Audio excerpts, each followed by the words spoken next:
Брудер осындай болады. Мына жерінде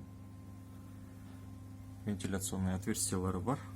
Размері 1 метр, ұзындығы 1 метр болады. Тереңдігі ары қарай 60 сантиметр, биіктігі 49. Мынандай ацинкованный поддондар. Іш жағынан қараған жағдайда осындай болады. Кормушкасымен жүреді комплектіде. Осындай ішінің барлығы. Керамический лампа, нагреватель ретінде жұмыс жасайды. И қасында освещениеға дополнительный 40 ваттық лампа накаливание болады. Датчигіміз жоғары жақта тұрады. Өйткені төменгі жақта окисляция етпеу үшін жоғары жаққа қоямыз.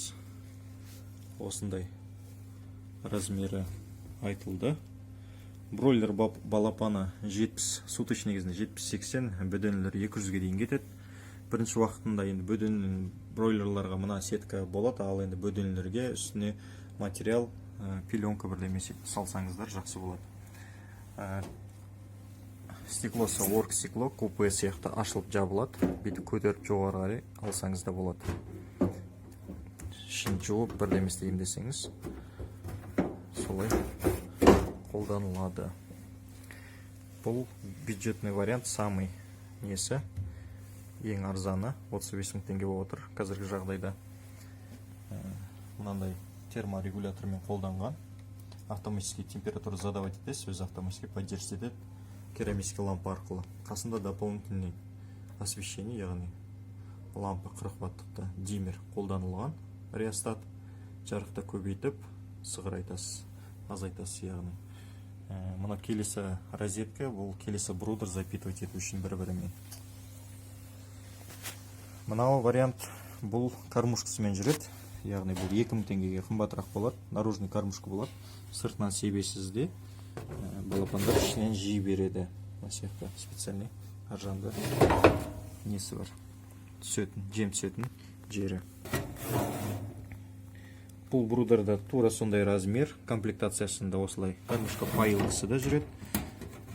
Егерде дополнительный непильный пайылка болса, мұнары клипстар сияқты тұрады и ар жағынан подача беріледі. Бұл жерде ниппель, 3 ниппель жүреді. Каплеуловительмен бірге ординар, оның бағасы 39 мыңдай болады. Общий брудерда. Сыртқы кормушкасымен бірге осындай болады көрінісі. Енді настройкаға келген жағдайда бұларды сондай поддонымен автоматический поддондарды алып, нәжісі түскесін отдельно алып төгіп тастайсыз. Мынаның бір жақсысы, бізде мына ортасына ребро жесткости бердік. Ол өте бройлер ұстаған адамдар бұны жақсы түсінеді, салмақты жақсы көтереді. Өте сапалы заттардан жасалынған материалы фанера, ондық, свиза, аққайын, Ресей көрші елден алдыртылатын материал болып саналады. Фанера. Мынандай астынан қарасаңыздар қазір. Поддонды алсақ, мына екі поддон тұрған тұстан, мына екі соединение бар, яғни боқ именно поддонның үстіне түседі, жерге түспейтін болады. Астынан қараған жағдайда осындай болады. Профиль двойной болады, бұл жерде толщинасы 0,7, соның ішіне сетка кіріледі.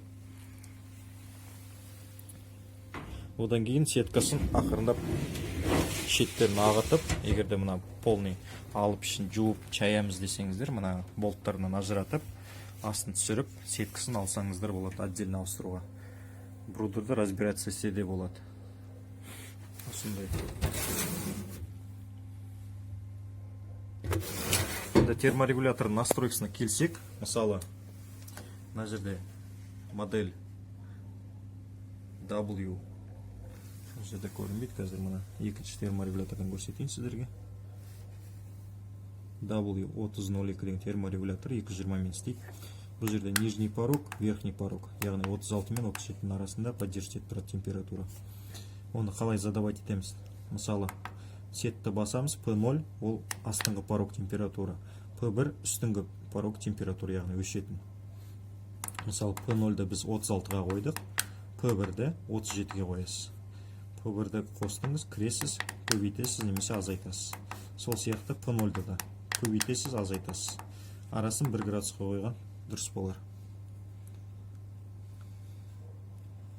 Келесі функция P2 дегеніміз калибровка датчика. Біз яғни датчик жоғары жақта болғасын минусын көбейтеміз. Өйткені астыңғы жағында температура бір қалыпты болу үшін.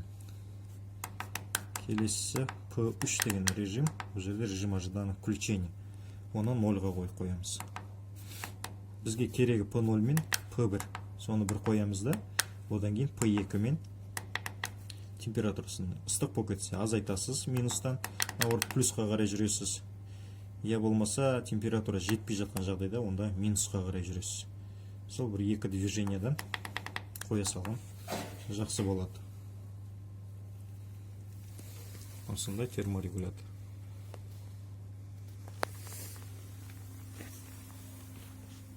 Вентиляционный отверстиялары 8 штук. Екі жанында, екі-екіден жанында болады, және де артында 4 болады.